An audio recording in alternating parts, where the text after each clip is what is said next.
Hello, everyone, and welcome to the 48th, I'm pretty sure it's the 48th episode of the Photoshop Show. I hope you all had a great holiday. Happy New Year. I hope everyone's made their resolutions, is sticking to them, or is still making the resolutions like I am.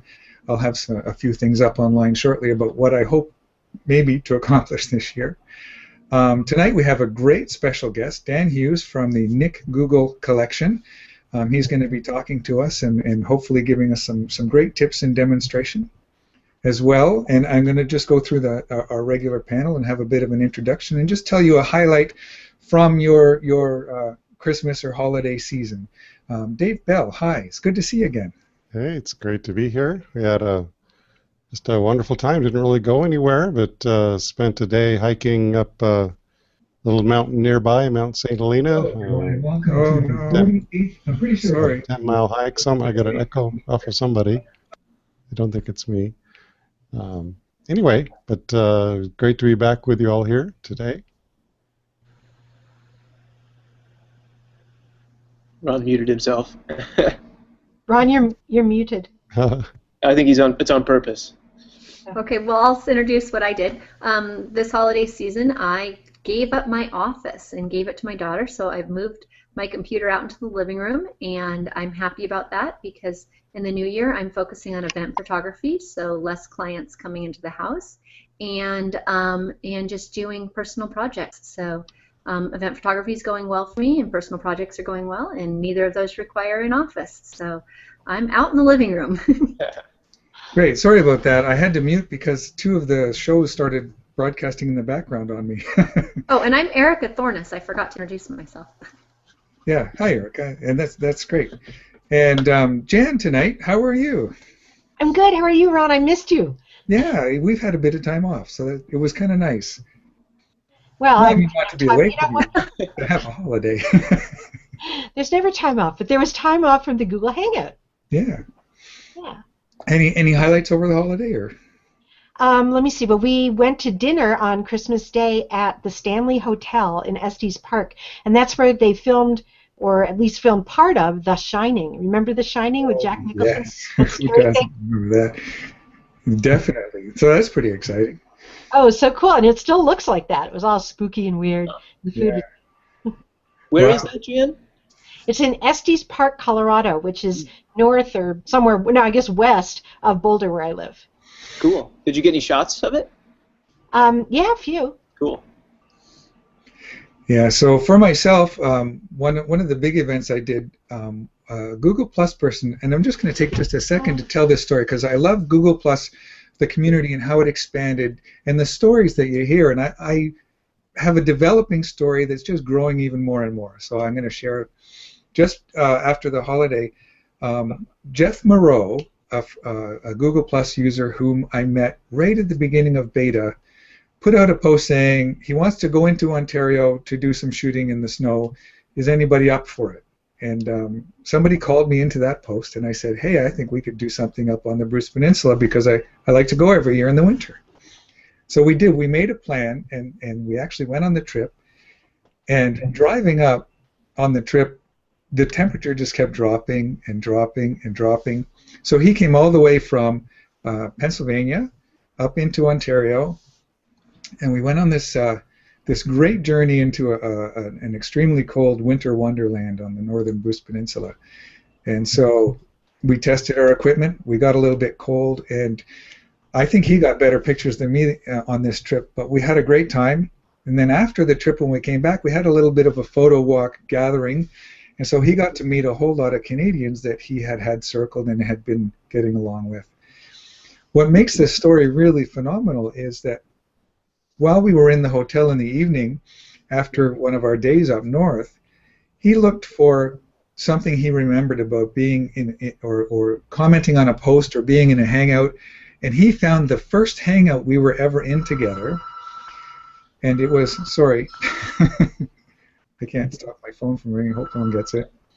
So this hangout happened on September 11th, 2011, and he had less than 100 followers, and I had just over 100 followers. And in that hangout was also, this is incredible, so there was Jeff Moreau, Karen Hutton, Barry Blanchard, myself, and one other person, and forgive me, I've forgotten the name, but that I met. Of all the people there, 3 of the 4 other people I've already met in person from the very first time that we were all in Hangout together. Now, I had met Barry one time previously, but I just think it's amazing from that one first Hangout how we all have these amazing stories that have gone out from Google Plus and have come back together and been able to talk about them. So, Oh, it's so cool. It's so good. That's really great. That's neat. Anyway, so I'm not going to take any more time. I could tell stories all night about Google Plus. But Dan, we met in real life. Yeah. We met in Vegas this year for the Photoshop World, and you are the solutions consultant for Google Nik. Yep. Correct? Yes. Why don't you tell us a little bit about that then? Sure. So, well, I worked for Nik Software from November 2009 until we were acquired in 2012. And then came across to Google to basically keep doing the same thing, which is this sort of stuff, outreach and community stuff, educational training, and then working with influencers and such. That's basically what I've been focusing on, and that's what I'm doing now. And it's been a whole lot of fun. I count myself pretty lucky that I get to get paid to just talk to people about photography and teach them how to use our software. Yeah. It's been fun. I have to admit, I had mentioned in the post, and it's purely a personal opinion, but I think that the Nik Google Collection is probably one of the greatest plugins for Photoshop and Lightroom that exist. You guys are really dedicated to providing a really top-notch product. And speaking as a user, I mean, you guys don't pay me anything to do this. Strictly as a user, if you don't have the Nik Collection, I would highly recommend getting that. And you guys have a trial period for that too, so try it out. Check it out, and we're going to learn a little bit more about that, well, I guess really soon from you right now. Yeah. Yeah. My photography is so improved since I've started using it. It's amazing the step up it took versus doing the layers and the masking in Photoshop. I'm just thrilled with it. Yeah. And I was going to say, I just got kind of a Christmas gift from Google Nik, which is I realized that on an older computer I had actually purchased one of the plugins before it was Google Nik Collection. I think it was Silver Efex Pro or maybe Color Efex Pro. And so I wrote in and I said, I have that. Aren't I entitled to get the whole collection for free? And the answer was yes. Yeah. So, and that's true for you guys too if you have even one. Isn't that right, Dan? Yeah, absolutely. Basically, any of the Nik plugins that were produced, I think from like 2009 on. So basically any of the stuff that's current or relatively current, you get the whole collection for free if you own one single piece. Yeah. I just can't even believe it. It must be that somebody there at Google doesn't get it, because this is like giving away, the best software. It'd be like getting Lightroom and Photoshop and InDesign and Illustrator all for free. Yeah. And I'm so glad that they dropped the price from before Google acquired it, to get the whole collection. It was hundreds and hundreds of dollars, and now you get the whole thing is what, $149? Yep, precisely. Yeah, it was about $500, and you could get it for $400 on a good day. Yeah. Now it's about $150. Yeah. Yeah, great. So I know that I mean, it's not brand new, but you just recently released an addition to the Nik Google Collection, which is an automatic update for people who have a license, and that was about Analogue Pro. And to tell you the truth, even though I have the Nik Collection, I haven't had a chance to really play with it, but it's a film emulator, right? That's one of the things that it does. So it emulates different historical processes or almost maladies, things that you actually wouldn't want to see if you're shooting film, like crazy distortion, chromatic aberrations, lens flares, and stuff like that. And the reason why I can say that film maladies is that they're all controllable and repeatable. So it's functioning. You can use these tools and get this really sort of pretty look and feel from these really interesting functions, but you can control them, which you couldn't do with film. That was sort of the problem. Yeah. Or is the problem. Yeah. Good. Yeah. Now, sorry, I was just gonna say, I know you probably have a demonstration there for us to go into.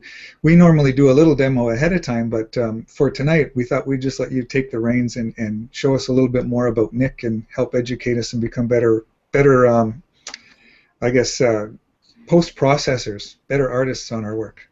Well, I'll see what I can do. I've got some tricks and some different things to show you. Great. It should be fun. I'll go ahead and switch into my screen share. Okay. And one of the, I've got my Photoshop open, but pardon this doubling and tripling of the screening there.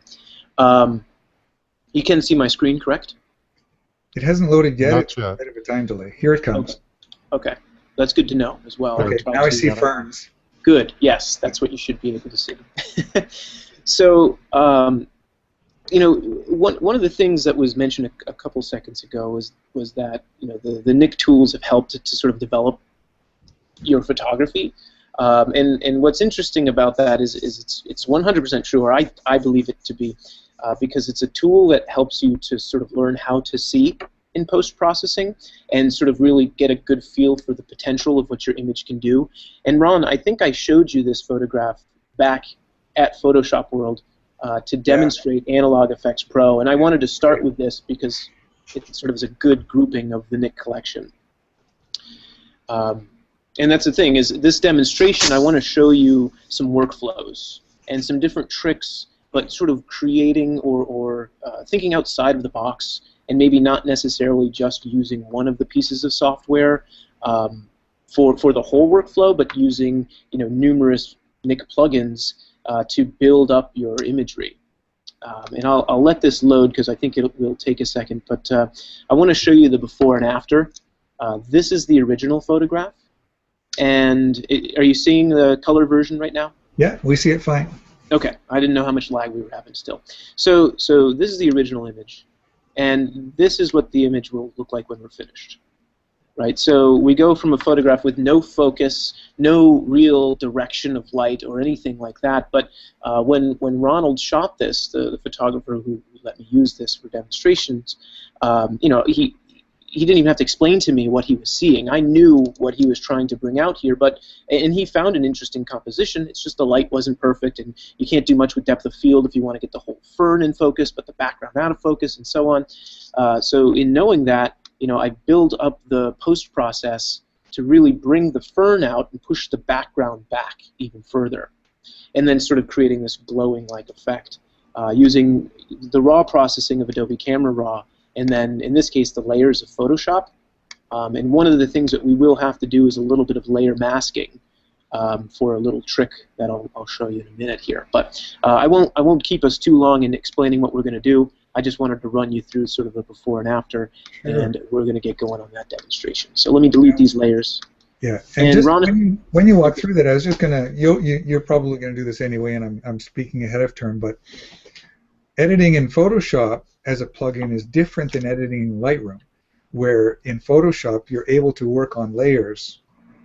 Is that correct? That is correct. Yep. In Lightroom and in Aperture there are no layers, so you can't do the exact same sort of thing. In fact, here we could even start with this image, where we wouldn't necessarily have to do any kind of layer masking if we didn't want to. I find myself using layer masks in conjunction with the viewpoint technology that's built into Nik, which I'll show you and introduce to anyone who's maybe not familiar. But here in this image, and hopefully we'll have enough time to get to it, this is the before. And again, this is a raw processed image. This is by Travis Rhodes, who's another Google Plus gentleman who I found. I loved his work, and I reached out, and now he's letting me use his images for for these presentations, which is very nice of him. But here's the before, and there's the after. You know, subtle little changes and tweaks to really kind of build the depth of the photograph, because he's starting off with an image that's sort of stunning already.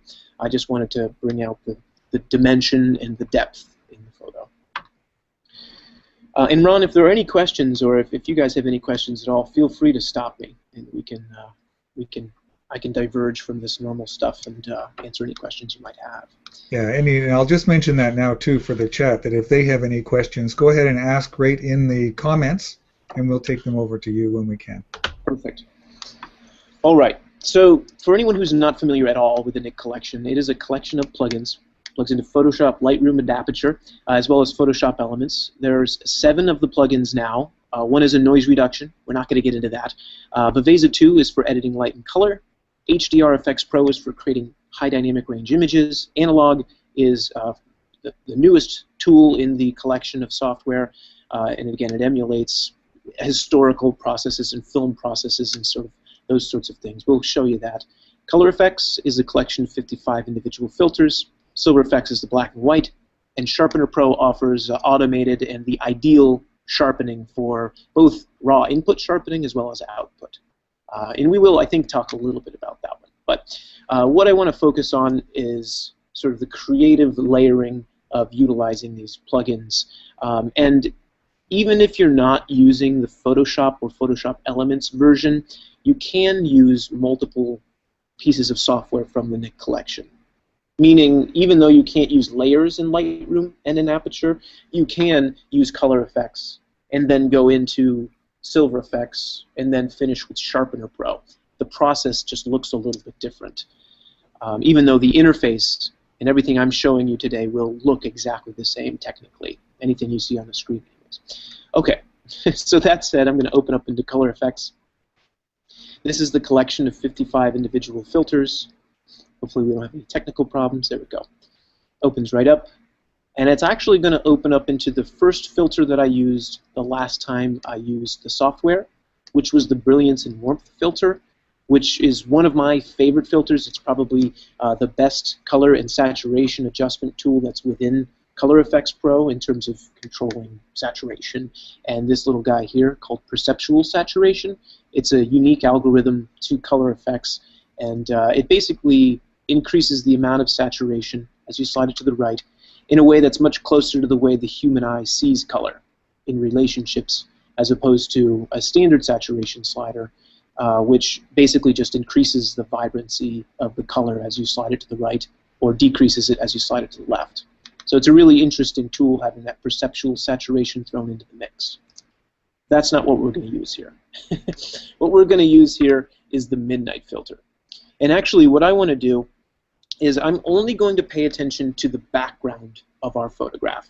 I don't care at all what's happening to the fern, and that's because what we're going to end up doing is basically processing the background first, then we're going to turn off all of our layers, process the foreground, the fern itself, not really foreground, but we'll process that, and then we'll put all of the layers together. And I'll show you that and hopefully explain it in a way that's clear and concise. So this is the Midnight filter, and basically it takes any normally exposed image and makes it look as though it's shot at night. And actually at the default settings, this is basically what I want it to do. I might want to go into my shadow slider, which this is a shadow protection slider, and I can slide it to the right a little bit. It takes the very darkest tones in the image and it brightens them back up a little bit so I don't lose a whole lot of shadow detail. Now, usually I would be concerned that the image looks kind of flat like this, in which case I could take my contrast slider to the right. I could even start to bring my shadow slider back down to the left a little bit maybe, to sort of preserve some of the contrast overall. But I want to make sure in my histogram down in the lower right-hand corner of the interface that I'm not clipping any shadow detail. I want to keep all of the shadow detail if I can. I want to lower darken the whole feel of the image. Once I've done that, I'm just going to click OK. Now, in a usual process, I might actually add multiple layers multiple filters to an image. So I could click this Add Filter button on the right-hand side, and then I could move over to the left-hand side, which is where you've got your collection of the plugin, collection of the filters themselves on the left. So here I could click on cross-processing, or I could click on any of the other filters to combine it with my Midnight filter. In this case, I don't want the Midnight filter combined with anything else. I just want to use that Midnight filter. So I'm going to click the OK button in the lower right-hand corner, and what that does is it brings us back over into Photoshop, or Lightroom, or Aperture, or Photoshop Elements. In Photoshop, it gives me this layer. And the benefit of this is that I can turn this on and off. And that benefit will sort of shine through in a couple minutes when we want to start over with our original color information. So that's not even an intro into Color Efex, but maybe an intro into the Midnight filter within. The thing about Color Efex is that it's hugely robust. There's 55 individual filters. Each one does something very different than the next and the previous. There's all sorts of different stuff that you can do in there, and we will get into that one a little bit more. Silver Efex, which might be the most popular black and white tool out there now, is really, really powerful. It's got tons of different kinds of tools on the right-hand side, but one of the most important parts about this is that on the left-hand side, you have a whole collection of presets. So I can move over here and look at these different thumbnail images and say, okay, that one looks good. I'm going to go ahead and click on it, and what does it do? It goes and aligns all of these tools on the right-hand side to basically work with whatever I've clicked on the left-hand side. Meaning I clicked on high structure, so now I have a high structure setting and different adjustments on the right-hand side. And what's really cool here is, let's say I go click on low key. You can actually watch these sliders move around, and that's one of the things that can help us to not only learn how to post-process, but also how to kind of see a little bit more, right? If I were to see this as a final exposure, it doesn't work because there's no detail, there's no depth to this photo. It's just very flat, and I don't even want it for my background, which I do want to be relatively dark and relatively, I guess, muted altogether. Actually, this is a little bit closer to what I'm interested in having is this push process. Maybe we'll click on this one. And this is going to give us the bulk of our work, right? So we get that preset done, and it basically does everything for us. Now, this preset specifically adds a lot of contrast, and it also adds a good amount of grain. Now, I don't want any grain in this case, so I'm going to move over to the film types filter, or tool set on the right-hand side. Click on grain, and I'm just going to click on the grain per pixel slider. Now, what you've got here in the film types is 18 of the most popular black and white film emulations. By just scrolling over each one, you can see what that film or what that image would have looked like had it been shot with that particular film type. In this case, I kind of like what we had before with the post-process or the push process preset that we clicked on the left-hand side, so I'm going to stick with that. But I want to double-click on my grain per pixel slider so that I can get it back to having no visible grain added from this film type filter or film type tool. Another really awesome feature in the film types are your color sensitivity sliders. So this image is primarily made up of of green and yellow. Right? If we looked at the original color photograph, almost all of the color within this image was green and yellow. So what I can do here is I can move into my green and my yellow sliders along with any of my individual color sliders, and I can start to make adjustments. So we can slide these around, and actually brightening up the green channel, maybe leaving that yellow channel right where it is, gives us this nice detail back here. It's not muted, but I mean it's not overly distracting. So this is about what I might want for my background. Again, I'm not paying much, if any, attention at all to the ferns. I'm only paying attention to the background. And as long as I sort of realize that, I can click my OK button, and I'm not worried about that fern. What we're going to end up doing, and actually once we're done on the Silver Efex layer, we're going to turn off these two layers in our Photoshop. So right now we have our original background, the Midnight application, the Silver Efex application. I'm going to turn these layers off, so now we have the original color information. And the reason I want to do that is because Silver Efex actually will use all of the original color information. So now when I click on Silver Efex Pro again, actually we're going to do this yeah, we can do this right now. Sorry, as I sort of mix up the order of my presentation. In fact, I'm not going to do this right now, because now that I think of it, I want to open up Analogue Efex Pro. And I apologize as I'm throwing people off. But can you say that again? If you were to hit Silver Efex again, it would still understand the color from this layer. Yep. So and I'll show you that when we open up into Silver Efex. It's just I was getting ahead of myself. So right now, if I have this layer on, my Silver Efex layer, and I click onto Silver Efex again, it uses the information that we see on screen. Right, so it would use this black and white information. But if I turn this off and I click on Silver Efex, it's creating a new black and white from this color information. That's a great trick to know. And that's what's going to be hugely important, and it kind of opens up this whole other set of things that we could theoretically do. Right, so now you can see my fern is much brighter. I could maybe just add in some structure and maybe a little bit of contrast overall. And now I have a totally different set of tones to my ferns that I can then merge or brush together with my background, if that makes sense. But before I do that, because like I said, I got ahead of myself, I'm going to click cancel right here. And I apologize that I got ahead of myself. That could be confusing. I'm going to go into Analogue Effects Pro from here. So we've converted to black and white, paying attention to the background. Now I click on Analogue Effects Pro. And the thing about this workflow is that we're using it in a very different way than sort of a standard or typical use of the Nik Collection. What we're going to do here is I'm only going to use one single filter from Analogue Effects Pro. I'm not going to use the whole sort of kit and caboodle. Now, if I were going to use the entire sort of piece of software or use it as a sort of a typical workflow, what we would do is move into the upper left-hand corner here, click on the camera kit, which has all of the different cameras inside of it. I could click on, let's say, wet plate, and then each one of those cameras has its own set of corresponding presets. So I could click on wet plate number 4, right? And what it does is it gives me this set of filters on the right-hand side, and it makes the image look like this. And you can actually click the compare button in the upper left-hand corner to get a feel for that. So there's the before, there's the after. I don't know if you've ever played with it, Dan, but we used to do Polaroid transfers onto watercolor paper that would give results very similar to that. It was a lot of fun. You couldn't make very big prints, only as big as a Polaroid would be, but it was. I just had a lot of fun doing that in off of the actual Polaroids, and now we can get something that resembles that digitally. So that's really great. Yeah, and that's really, you kind of hit the nail on the head there.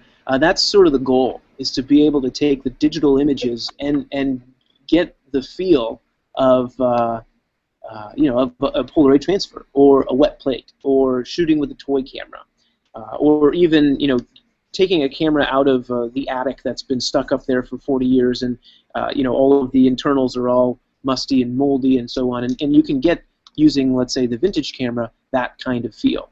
Right? If I go click on vintage number 5, we're going to get light leaks. We're going to get this strange discoloration, even though the image is in black and white. You've got the film type up here in the top portion of the interface, and so on.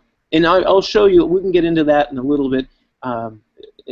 We'll talk more about that, but I want to show you this specific workflow, because this is another way that we could use the software. You don't have to just use it based upon the cameras. You can go into the camera kit and then simply use any of the individual filters that are built into your Analogue Effects Pro. So in this vein, we're working in a way that's closer to what you would do within color effects, which is you start to build your own set of filters together. Now, you don't have to do this. It's just an interesting way of maybe using one of the tools. In this case, the zoom and rotate blur filter, which is one of my absolute favorite filters within Analogue Effects Pro. What it does is it allows you to protect a center point in the image. So I can go and set this on our fern, because I don't want the fern to be blurred. I want the background to have this rotational blur, as if I took a longer exposure and kind of spun the camera. In fact, here I'm going to take my Protect Center slider. That's in the upper right-hand corner. What you'll notice, sort of running throughout the entire Nik Suite, is that all of the tools have a set of tools, I guess, that sort of work in a granular way to work into each one of these individual filters. So the zoom and rotate blur filter allows you to protect the center, and you can say, okay, I want the center to be this big with that slider. In fact, as I slide this, you can see that little circle in the middle move in and out. There's a zoom strength, so this allows me to zoom from that center point. So you can see that really kind of created blur, and maybe that's a little bit too strong, so I'll dial that back a touch. And then I'm going to take my rotate slider, I'm going to rotate that just a touch. So this creates this interesting rotational blur. And actually, what's so cool about this, or why I'm drawn to it, is it kind of emulates what a Petsball lens would do, but you're able to do this all in post-processing, right? That's the thing about this, is it creates these very optical, beautiful blurs, but it does it in such a way on your digital images that you can control it. So you can say, okay, well, you know what? I don't like the zoom rotation at 21 degrees. I want it to go the other direction. I can take it into the negative, and we can spin that, that rotation the other way. And I can decide afterwards. That's really cool. Most definitely, and it adds for that extra sense of control.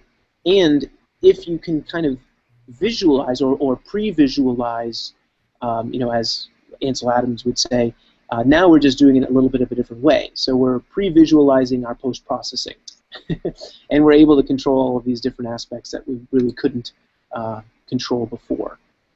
Now, just to show you what I've done, it's relatively subtle. Here's the before. There's the after. So it creates that nice rotational blur, and I'm just going to click OK. And now this is where we're going to go into our layers palette in Photoshop, and we're going to turn all of our layers off. So I'm going to go back over here to the right-hand side, turn this off. And again, the reason I want to do that is because if I go into any piece of software now within the Nik Collection, what I'm doing is I'm going to be editing these pixels that you see right now. And if I try and brighten them up, and I try and add a lot of contrast or really change the feel of, let's say, just the fern, it can rip the pixels apart in such a way that it's degrading the file quite a bit. Right? So it doesn't look good, it doesn't look pristine and clean, and really you don't have all of the capabilities that you could have is if you just turn off your layers. So I want to make sure my background layer is on. I've turned off all three of those other layers. Click back into Silver Efex. And this allows me to now control the image with the fern with the original color information. And another reason why that's so important is because, of course, Silver Efex takes into account, you know, all of the original color information. As I slide the green slider to the right or to the left, it's taking the greens from the image and it's brightening it. Or if I click into the color filter and I click on a red color filter or a blue color filter, it's utilizing all of that original color information. Now, I think in this case, we're not going to use, that fern, like that's kind of interesting. Our outcome is going to look very different to what it did before, but maybe that'll be good. Let's use that yellow color filter, which, by the way, this is emulating glass color filters. For folks who shot black and white film, it does the exact same thing. That is, if I click on red, anything that's red in the image will lighten. Anything on the opposite end of the color spectrum will darken down. If I click on green, then anything that's green in the image will lighten up. Anything on the opposite end of this color spectrum will darken down.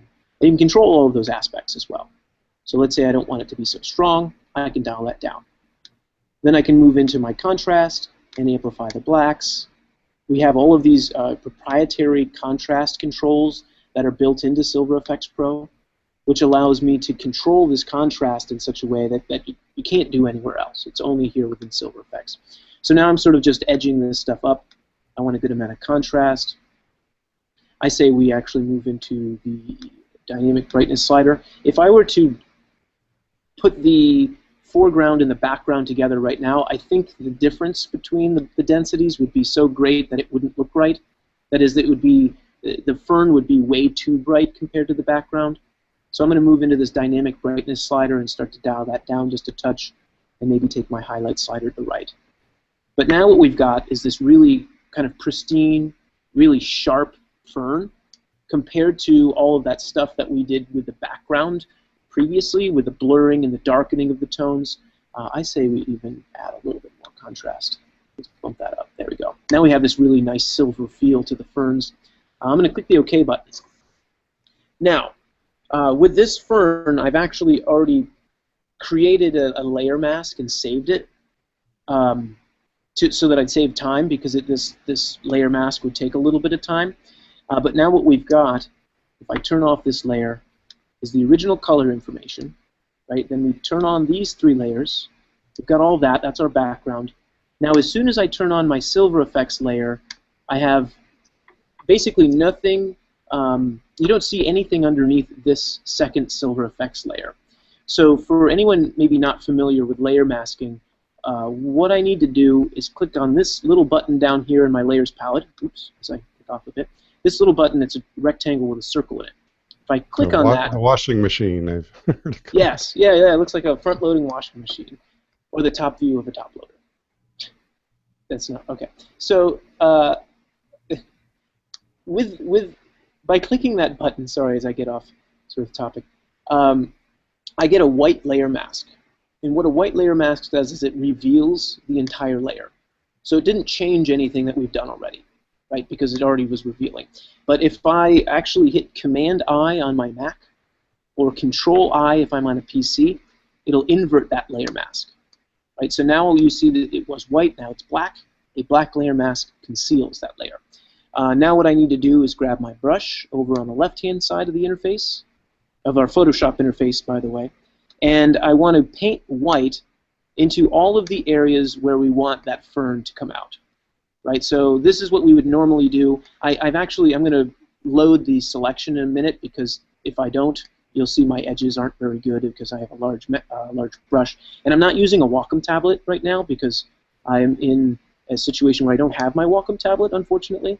Normally I would use that and I would be able to paint in a nice clean selection. But you can see what I'm doing here. I'll clean this up in just a second.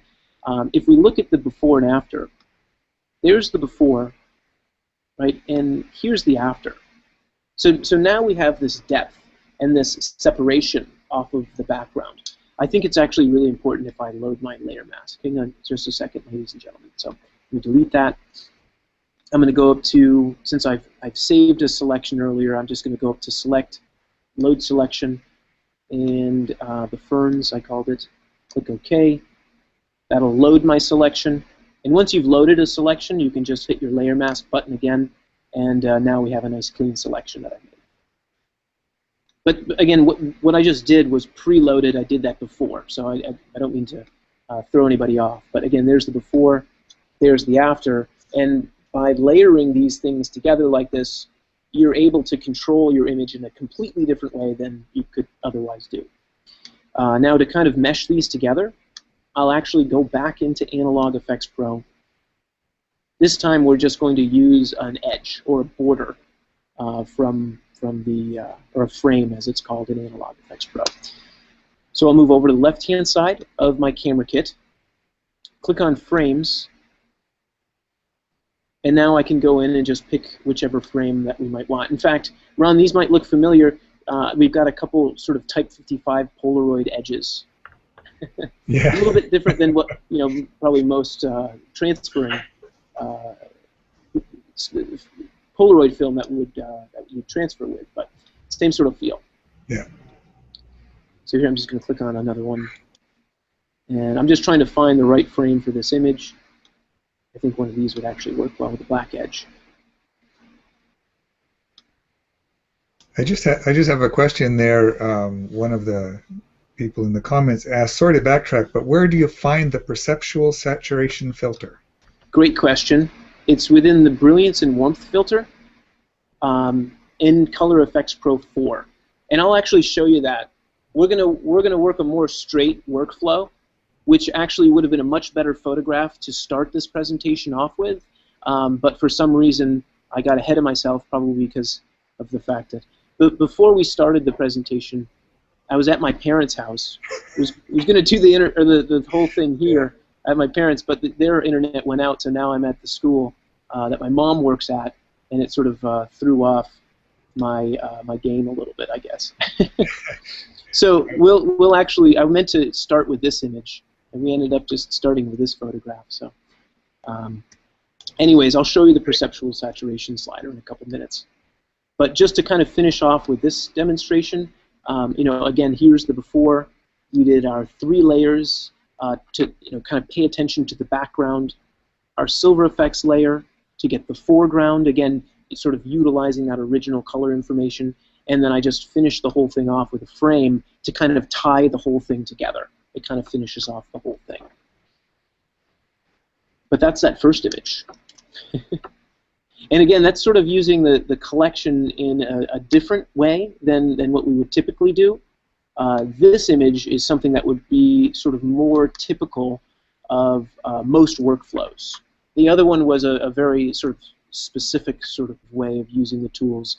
And I think I wanted to do that to sort of help to show you that you don't have to use it the same way as what you might see if you were to go to the Nik Collection YouTube channel, which has over 240 videos on it now. All great training and education. I made many of the videos, but they're good. They're I don't want to say basic. What are they? They are instructional as to exactly how the tools work, as opposed to giving you a more creative kind of process. If that makes sense. Does that make sense? Yeah, makes perfect sense. Okay. All right. So our next photo here, again, this one's by Travis Rhodes. He's a great Google Pluser, kind of a friend of mine now. We chat once in a while. Which, by the way, obviously I'm on Google Plus since we're here. You guys are more than welcome to chat via Hangout if you have any questions on the Nik Collection. Anytime you see me on there, or if you just plus mention me in one of your posts, if you have a question or a comment or concern or anything pertaining to the Nik Collection, feel free to do that. It's just plus Dan Hughes, and there's a black and white picture of me that comes up. Hopefully you'll find me. That's great to know, Dan. All right. How much time do we have? Plenty of time? We still here? Yeah, we're still good. Okay. All right. So. Sorry, I was muted. Yeah, keep going. Okay. Okay. I'm excited about this image. This is the kind of stuff I like to shoot, so I'm excited. Oh, very cool. Okay. So we're going to start off with the tool, which is a tool designed for selectively editing light and color. You do have some global adjustments in there, but I might suggest in your raw process, getting all of the tones as close as you can get them, in a global workflow. Maybe even doing selective processing a little bit within Adobe Camera Raw if you like to use those functions and tools. They're pretty amazing now. But the Vivesa offers you a very different kind of set of tools. And what we're going to do is basically, bring out a little bit more warmth down here on the right. We're going to bring out a little bit more color, and we're going to even out the clouds that for some reason on the left, upper left-hand corner, they're really dark. That's what we're going to do with Vivesa. Then in color effects, we're going to use the perceptual saturation slider. That's within brilliance and warmth. And then another really fantastic filter called darken, light, and center. And then there's another tool, actually by another company. It's called Intensify by MacFun. It's a very different piece of software than any of the Nik collections, but I use that because it offers a different set of sort of tonal and texture controls, and then we finish with Sharpener Pro. A little trick there. So that's about the workup for this image. Let's start over. I think it's amazing when working on images how you don't think you're making much of a difference. A little step here, a little step there, and then before you know it, when you look the before and after, it's a dramatic difference. Yeah, and it's almost hard to do that too, especially with some of the tools within color effects, where like the detail extractor, which is a specific filter that I have in mind that I want to show you, at least just to touch base for anybody who's never seen it before. But it's very transformative with a single click, which is fantastic. It's great. But it doesn't necessarily offer as much control if I'm transforming the entire image with a single click. What tends to work best is a nice sort of soft hand, with lots of small adjustments that helps to build into this one, maybe larger transformation as you build from the bottom up. Now, Vivesa 2. And one of the things that we haven't spoken about at all, which is a huge part of the Nik collection, are control points. Control points allow you to selectively edit different portions or objects within an image without having to actually make a selection of an object or of an area. Meaning, if I needed or wanted to bring out some color back here in the background within, let's say, Photoshop or within a sort of typical photo editing tool, I'm going to have to use a brush, or I'd have to do a layer mask like what I did before with that other image, and I would have to spend a good amount of time doing that. What these control points allow us to do is to just click that button in the upper right-hand corner in this case, click and drop the point on the object that we want to adjust. And what that point does is it instantly makes a selection of that object for me, and then allows me to adjust the brightness, the contrast, saturation, structure, text, which is basically a texture adjustment, shadow adjustments, warmth, red, green, blue, and even hue. So here, I want to bring out a little more saturation because it's this nice sort of warm sunset sort of feel back there. So I'm going to go ahead and bump that up. And then I'm going to go into my warmth slider, and I'm going to pull that to the right because that's going to warm that up a little bit as well. And now what I'm seeing is a little bit of overflow or overspray, as it's called. That is, I'm affecting some of the reflection of the the warmer spot here in the water. And I might not necessarily want this control point to affect another area. So what I can do to make sure that this point makes a nice clean selection of just right up here is take another control point by clicking the Add Control Point button and placing it down here in the water. What you'll notice it does is that the color that we had added with the first control point reverts back to whatever the global settings were set to, which in this case were 0. So now you're not seeing any of the color adjustment in the water, you're only seeing it back here. And then I can go and make further adjustments if I wanted to, and you'll notice it doesn't affect into the water. In this case, so that this reflection actually makes sense, I actually want my control point to have that overspray effect, right? Because what it does is it then gives us a more well-matched kind of image. That is, if I made a layer mask in Photoshop of this area here, and I only added saturation to that area, it wouldn't visually make as much sense as what we're getting here, which is this added saturation down here.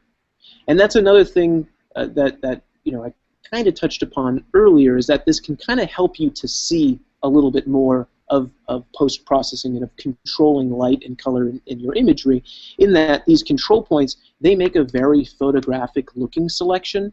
So even when it's not necessarily perfect in the sense of it's only selecting out this area, it is doing a great job to make a, if you will, perfect selection, in that it is much more or much closer to what you'd actually see in nature, right? To have that sort of extra color added to that area if we had extra color added to this area.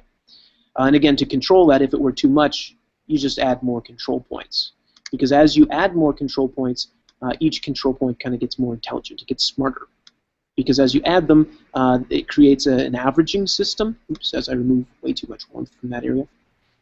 It creates an averaging system, which creates a much smarter selection, which in turn creates a much more photographic and cleaner selection. I know that for me, I always switch over to the mask thing to keep checking to see what I'm actually selecting. Yes. And I just think it's so much fun. And that's a fantastic point as well. Each one of these points is making its own selection, and you can see that selection by moving over to the right-hand side of the interface and clicking this little toggle box. And you'll notice there's a little washer machine icon, a little square with a circle in it, because it'll show you the actual selection. It's a sort of similar to the layer mask concept. And what you're looking at right now is the selection that this control point is making. Anything in white is being selected and therefore affected by this point. Anything that's black is not being affected, and then anything that's gray has some of the effect. Right? The lighter the gray, the more that control point is affecting. And you can turn that on. Sometimes I wiggle it while I'm over there to make sure I'm getting exactly what I want selected. That's actually a really good technique as well, and I don't usually bring that up, so that's a good point. And not only can you do that, and I think what you're, if I'm translating properly, if I understand what you're saying, when you turn that on, you can click on your control point and move it. Yes. Right. Yes. And you can instantly see the selection change, basically. Yes. And I do have a question, Dan, about making a selection within a very texturized kind of area, maybe an area that has a lot of different colors and brights and darks all near each other. Okay. Let's say I'm trying to affect that whole region. What's the how small of selection when you happen to land on a dot of color, which maybe just one piece of a rock wall, is it? I see. So and actually it's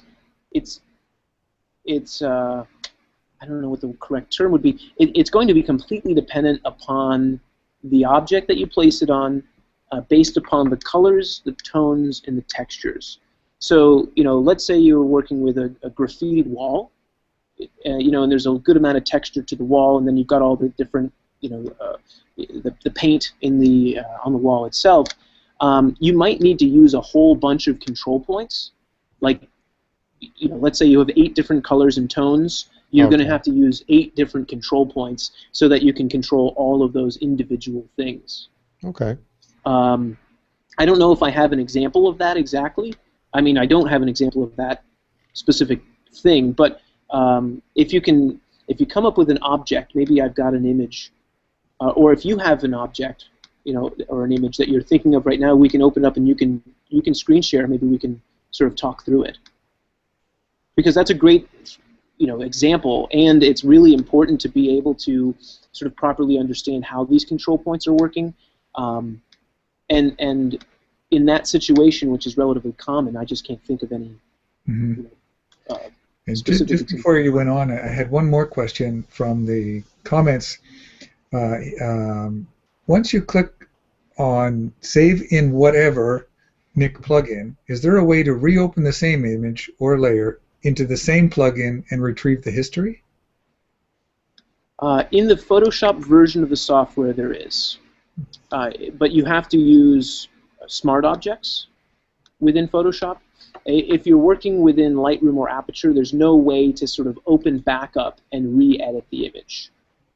In fact, here I'll click the OK button. This is going to apply all of the stuff that we did. Now, because I didn't start this image off as a smart object, I can't go back into Viveza 2. Okay. But if I were to, and I'm not going to necessarily just get rid of all of that stuff that we just did for the sake of time, but if I were to open this image from Adobe Camera Raw or from Lightroom into Photoshop as a smart object, or I just convert it right now, take this background layer, right-click and click Convert to Smart Object, I can use any of the seven Google Nik plugins as smart objects, and therefore I can open back up and re-edit the image. That's a great question. Very good to know. Thank you. I have a question. Yes. So let's say that you're in Lightroom, that's where you manage your images. You do not intend to make a composite or an HDR or a panorama. You simply want to adjust your photo and make it look terrific like the plugins do. Would it then make sense to use the plugins in Lightroom rather than jumping over to Photoshop and using them there?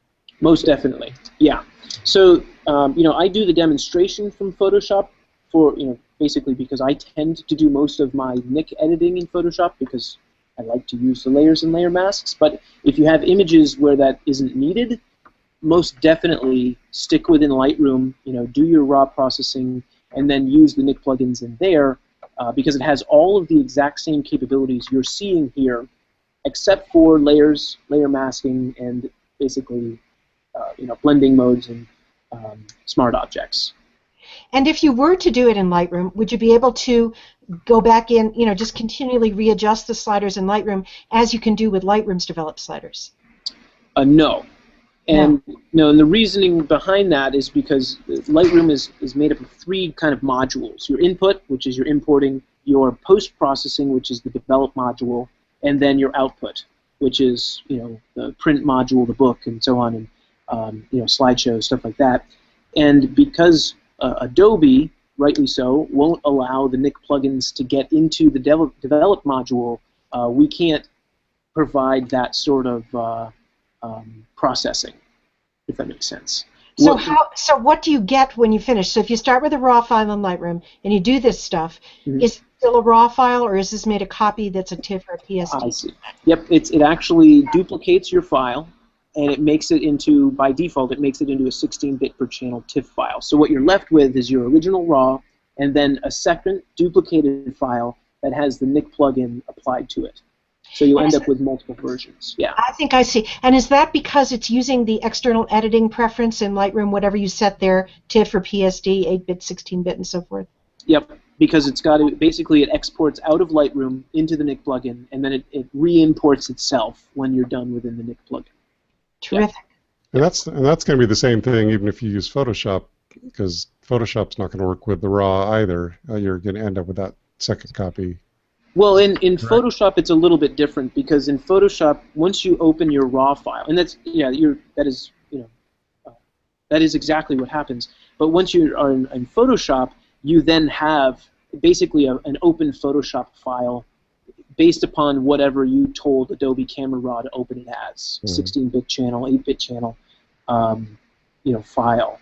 And you don't get a duplicated version necessarily. Well, yes, I think I get, maybe I'm going off topic here, because you will have your original RAW file that remains untouched, and then you will save. That's what I meant. I see. Okay, I was just taking it wrong. You end up with your JPEG or PSD or TIFF or however you save it outside of Photoshop.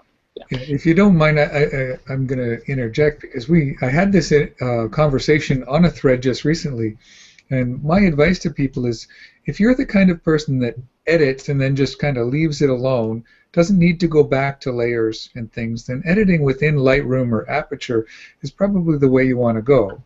If you're someone who likes to maintain layers, then to use the Nik plugin, it makes sense to do what you can in Lightroom, move to Photoshop, edit there, and then either save it back, have your preferences set to save it back as a layered TIFF or a PSD.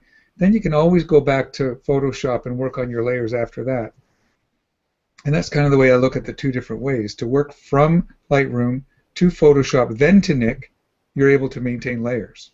If you work from Lightroom or Aperture to Nik directly and back, you won't maintain your layers. Right, but here's the thing, Ron. There are a number of times when you would not need layers. Layers are only necessary when you're doing something that involves a targeted area and that you can't accomplish with control points, in my opinion. The same as the differences between working in Lightroom and Photoshop. And I also want to say that this issue that we're talking about, now that everyone is getting pretty sophisticated in Lightroom and Photoshop, more educated, the issue we're talking about, how you use these programs together and now dropping Nik into it also, is, I think, really crucial for people to understand and quite difficult to understand. And so that's where I've been putting all my efforts lately, is into courses and books and stuff on that subject. Yeah. It's really confusing.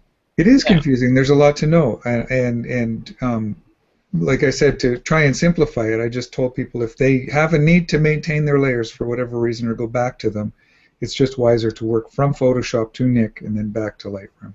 But I guess what I would tell them is don't bother going to Photoshop at all. You really don't need to. Just because you're used to using adjustment layers, you don't need to. If you're just, if control points really work well, they're an alternative to that. You need the layers when you're doing a function that requires layering, like compositing, adding text. Exactly. Yeah. Most definitely. Yeah, and when you get into that layering process, it becomes 10 times more complicated when it doesn't necessarily always have to be. Right. Yeah. But there are a lot of capabilities that are offered in Photoshop because it's a much more robust editing tool than in Lightroom. So it depends upon your imagery. It depends upon, if you're an event photographer, maybe you don't necessarily need to do all of this layering. In fact, it's smarter to do 300 images in an hour, so that you can make your money. Whereas if you're a fine artist and you're doing 12 pieces in an entire year, you probably want to use those Photoshop layers and so on. And then there's all of the things in between, right? And the different reasons as to why. Yeah. I have another question for you, which is, let's say I want to get really good at the Nik collection of plugins. What is the best resource or the best resources to go to for that? Sure. So if you're someone who likes books, there are numerous books out there that are really fantastic. I would suggest Jason Odell's books. Dr. Jason Odell, he's got some great books out there. I think the ones that I remember specifically were on HDR, and he has a whole bunch of content about HDR, as well as I think he did one on Silver Efex recently and color effects. John Batdorf has a book that is all-encompassing about the Nik collection, and actually he just updated it, or he is updating it for Analogue FX Pro, so it's completely, it's the most recent version of the whole collection. What's his name? Batdorf? B-A-T-D-O-R-F? B-A-T-D-O-R-F-F, I think. John Batdorf. Yeah, and he's on Google Plus as well. He's a great educator. And then there's another book by Tony Corbell and Josh Haftel, which is called Captured. And it's I don't want to say it's antiquated. It has, I think, Color Efex Pro 4 in it and Silver Efex Pro 2, but it's not as new as what John's is. The benefit of that one is that Josh Haftel basically, this is his software. I mean, there's a huge team of Nik engineers, and there's Lori and I and this whole team of Nik folks, but Josh is sort of the boss man of all of this stuff. And so he knows this stuff in and out, and he's one of the guys that trained me. And then Tony Corbell, of course, is a well-known photographer and worked with Nik for a long time as well. So it's a great book, that one. Actually, there was a question in the chat about ongoing development of Nik. Is when Google bought it, are they going to just leave it as it is, or are we moving forward and there'll be new versions of the tools coming out? Well, I already know Analogue Effects you just brought out recently. And I think they're actually working on. So I don't get to hear too much about the development until it's in pretty far along stages where I actually get my hands on it and get to make suggestions and then send it off to influencers and share for beta testing and stuff like that. As far as I know right now, we're working on a second version of Analogue Effects Pro to kind of add capabilities. We have another technology that they wanted to sort of put in there, and it sort of was created right as Analogue was released. So, I would look out for that sometime in early 2014 right now. But other than that, I don't know what's being worked on, and I can't give you really a better answer than that. I don't know. Back to resources. You've done a bunch of videos, right? And there are other photographers have. Where are those now?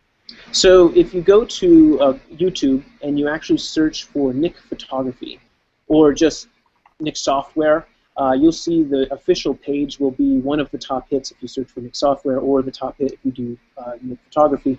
I think there's 240 videos up there now. They're broken up between getting started and how to install the software, all the way down into really advanced, hour-and-a-half long training sessions about different ways of using Sharpener Pro. So there's tons of stuff like that out there. Thanks. Sure, no problem. and those were fun. I just developed a couple more of them, and hopefully we'll be able to get them to go live pretty soon as well. Things sort of slowed down during the holidays, and now they'll kind of pick back up. But the only trouble is I love YouTube, but it's a mess. You can't find anything there. Even if you subscribe, it just sometimes they appear, sometimes they don't. In between, you have naked wrestlers or whatever, Yeah. It's like, in the old days, I used to go to the Nik website, and there everything was, and it was great.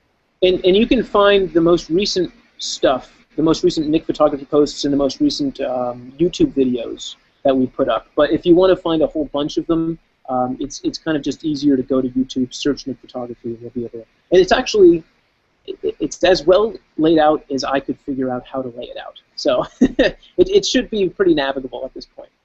Great. Hopefully it is. I used to, Josh Haftel that you mentioned, he was a guest on the show, and he was very good. And we were reminiscing because I met him back when Dean Collins' organization, Software Cinema, I was one of the authors there. I think Tony Corbell was too, and a bunch of other people.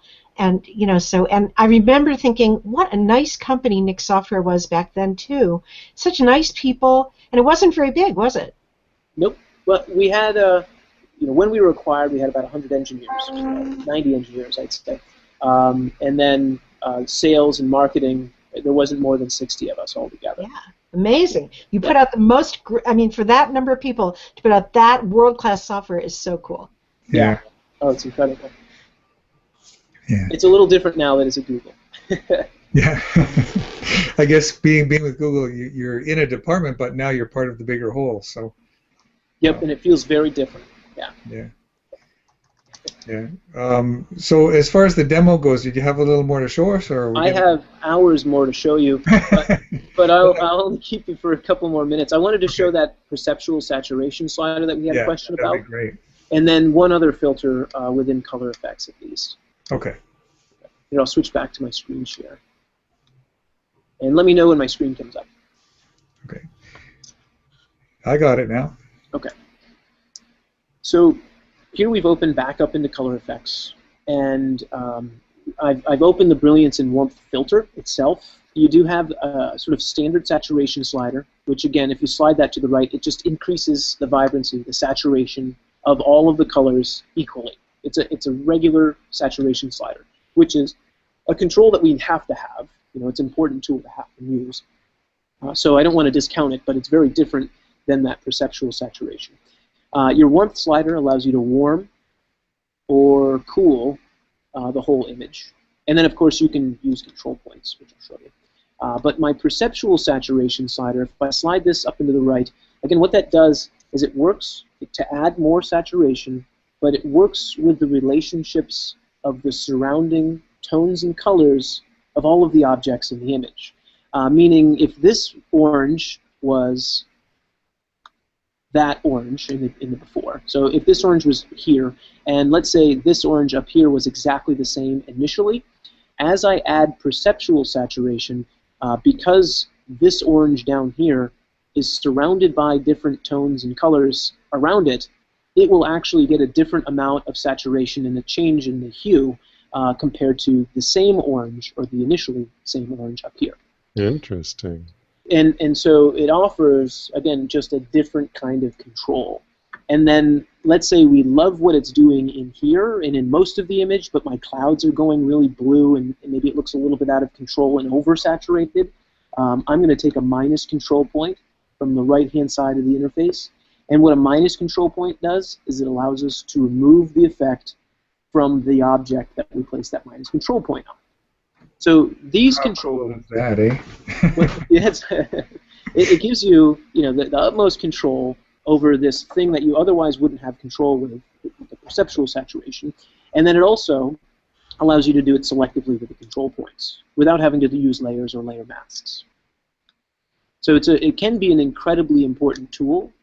And what I find myself doing with this tool is I'll go in and maybe add a bit of perceptual saturation and then maybe warm the image a little bit. So I'll slide that slider to the right, and then I'll click Add Filter, and I'll add another version of brilliance and warmth, but this time maybe I will add a little perceptual saturation but cool the image, and then only place this perceptual saturation maybe in the green in the foreground.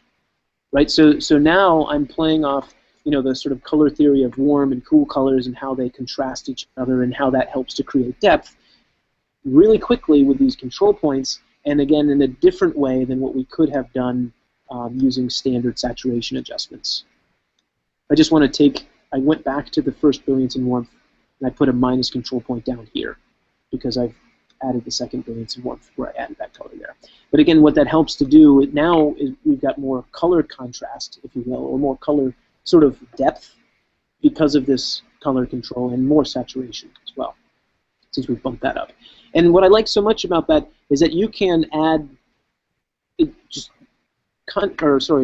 saturation to the nth degree so that it can look as natural or as unnatural as you want it to, and then control it in such a way that gives you those very natural, clean photographic selections. And then the good sort of finisher filter is darken, lighten, center. What this does is it brightens the center, in this case 25%. If you move into the upper right-hand corner, you can see that default setting. And it darkens down the border, which allows you to basically create a kind of tunnel towards the center of the image and hopefully trap your viewer forever so that they can never look away because your image is stunning and it draws them in. Of course it is, yeah. But really quickly, if we click that compare button, there's the before, there's the after. We didn't add any contrast to the photo per se in terms of luminosity, but we did add a good amount of saturation and change the color in such a way that now we've got more depth overall. And that's all I really needed to show you for this sort of stuff. Great. I did have a really quick question about the compare button, because I've been in there. I didn't know if there was one or if you've already covered it. Is there a shortcut for compare? If I remember correctly, it's the P, the preview. Okay. Let's see, though, because they might have changed it on me. I think it is P, but now it's going to take forever for the thing to open up. Yeah. So I love my shortcuts, so whenever I can get them, I get them. So. Most definitely. And there's a whole, you can get all of the shortcuts if you go into the help in the lower left-hand corner, and it'll bring you up into the Nik help pages where it's all listed out with all of the different shortcuts. Okay. But P is the preview. P. Okay, great. Yep. Good to know.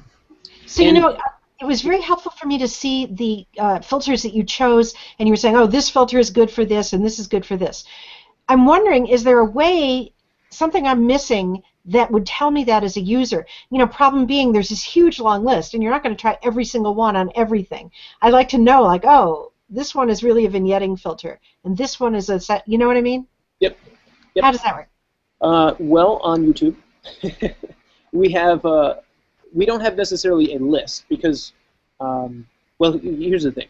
There's 55 filters. It's called 55 filters in 55 filters in 52 weeks, and it's a whole group of videos. Each one ranges from 2 to 6 minutes, I think. Mark Rainier, who is another Google Pluser and great photographer, created all of those for Nik a couple of years ago when Color Efex was coming out. So there's that sort of content in video form, but there's no sort of specific list. It would be nice to have. I think that would be a cool piece of content.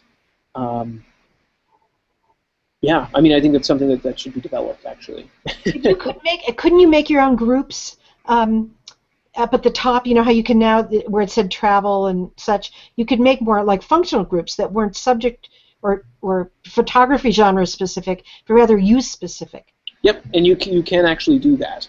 It's the custom function. I can actually very quickly show you that one. It's a cool trick and important for folks who want to have their own sort of custom interface.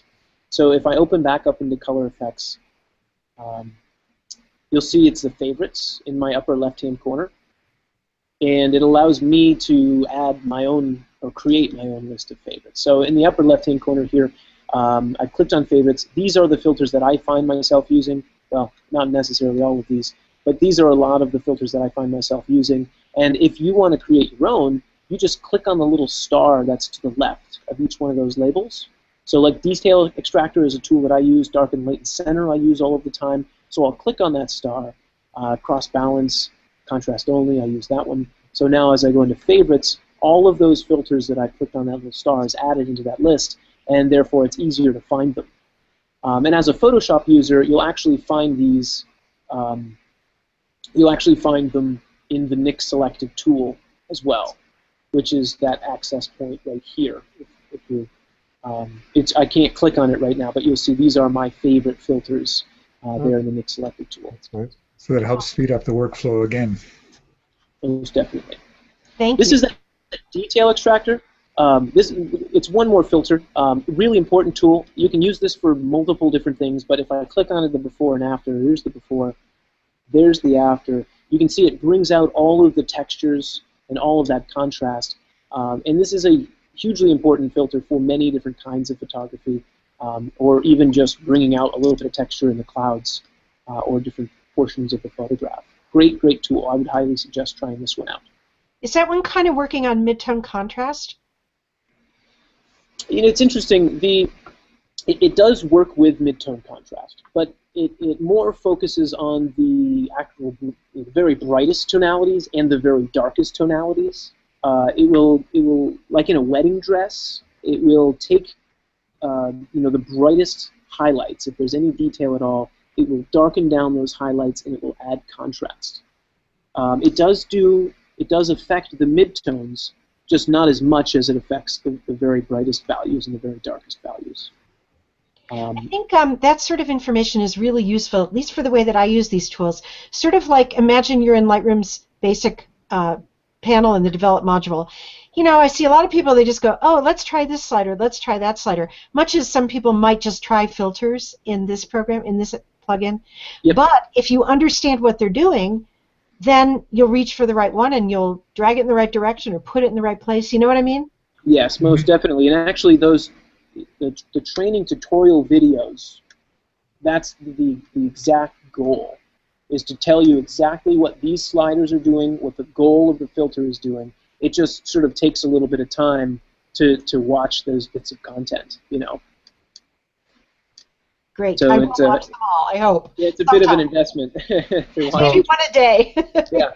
So now that you have your final image the way you love it, can you tell me if the sharpener module is that going to be useful for posting something to Google Plus, or is it going to be mostly useful for something I might want to print?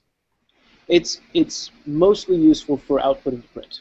Okay. It is a great tool for sharpening for web, but you probably don't necessarily need to. It's not imperative to do it for web.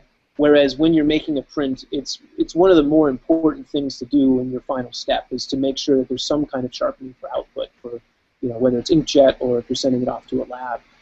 You do want that sharpening because you lose a little bit of the sharpness of the image in the printing process. And then it's different for each printing process, which is the benefit of this tool. That's the one called Define, is that right? Nope, No. that's Sharpener Pro. Sharpener Pro. Yeah. Define is the noise reduction. Yeah. Precisely, yeah. Which I find myself only using when I need very selective noise reduction with control points. Because Lightroom and Photoshop have really phenomenal noise reduction now. So just to sort of cut a step out of my own workflow, I use that stuff unless I have really dark shadows that I've brightened up in Adobe Camera Raw and I need to do selective noise reduction in there. That's when I might open up into Define. So what would be, that was a great question then, what would be the typical workflow on a color photo? You don't want an HDR, you don't want a black and white, you just want your basic stuff. Which, would you do color effects and then you're done? Well, it's hard for me to say because if I were to, here as I didn't go into my screen share, if I say one or the other, then you might develop a specific workflow that might limit you, right? And I don't like to do that. I like to try and keep it open for creative processes. But for the most part, if you want to do color stuff, use your raw processing, Adobe Camera Raw, Lightroom, that sort of stuff. Do the bulk of it in there as the global stuff. Then maybe go into Viveza 2, where you've got those selected control points for editing light and color. And then maybe use color effects for the filters that you like. And then, if you're putting it on Google+, you don't necessarily have to use Sharpener Pro, but if you're going to print, definitely go in and use Sharpener Pro 3.0 for the output sharpening. One trick, and one of the things that Lori likely brought up in her demonstration, and it's a technique that I try to teach any influencer, anyone I ever get my hands on to show them how to use the tools, is actually using Silver Efex Pro on a color image. Because, again, Silver Efex is developed for black and white conversions. You are seeing my screen right now, correct? Yes. Okay. But Silver Efex also has a ton of proprietary contrast controls that don't exist anywhere else. So think, perceptual saturation is our proprietary color control, or one of them. This is our proprietary contrast control. So within brightness, you've got stuff like dynamic brightness, so I'll just click on that, darken down the image. You have amplify whites and amplify blacks. These things adjust the contrast in a way that's different than anything else that exists in Photoshop. So what I would do, or what I tend to do on almost every photograph I ever edit, is this technique, where I'll go in, I'll make some contrast adjustments to get the tonal values how I like them. I click OK, and this is one of the reasons why I find myself using Photoshop. There is a technique as a Lightroom user to do the same thing, but it's easier for me, and I usually suggest doing it this way from Photoshop, and that is you'll make your contrast adjustments as we did here. You'll go into Photoshop, and then you change a blending mode. And even if you don't know what a blending mode is, that's okay. It's in your layers palette. After you're done within Silver Efex, you just click on where it says Normal. At the very top of this drop-down menu, it'll be the default setting, and you just go all the way down to the bottom to Luminosity. And what this does is it gives you the contrast adjustments that you made with Silver Efex, which again are completely unique and proprietary to Silver Efex, on your color image. It's a hugely important tool or trick that we've kind of figured out over the years of editing. Fantastic advice. That's a great trick. Yeah. Right? That one's fun. Did you make, what did you do? You didn't show, you made a smart object copy of the color layer first?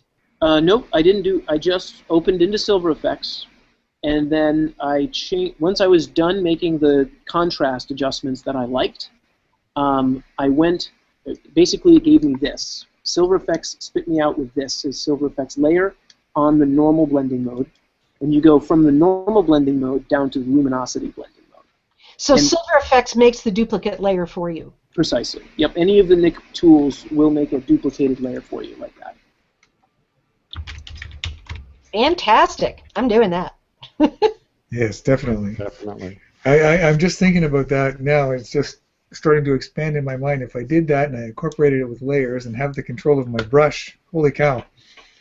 Anyway, yeah, I'd like to thank you, Dan, for giving so much of your time, and for a lot of the people in the comments have mentioned how glad they were to have caught this episode and to know that you're available to them. That's really important.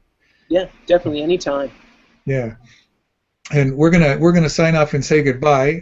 But if you want to hang out for a few minutes, I'm going to hang out for a few after the broadcast ends, and we can just chat for a second. I'd like to thank everyone that's watched for coming out and making this all worthwhile. I know that the tips that are shared you're going to be using for months and months to come. And don't forget, this is a recorded broadcast, so right after the recording or shortly after, it's available right here on this event on either my YouTube or because of the way I had to do it through mine, or on the Photoshop Show page YouTube channel after tomorrow.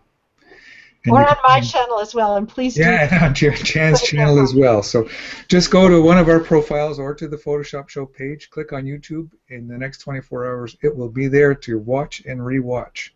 And you should watch it on every one of them, right? Yes. Well, I just wanted to say, Dan, I think you're a great teacher. In addition to having a great product, I think you really explain it well, and I'm really in awe. Thank you. Thank you. I appreciate that. And so thank you to Erica and Dave. Always a pleasure. And we'll see you in 2 weeks, and we'll have another great show for you. Good night, everyone. Good night. Right.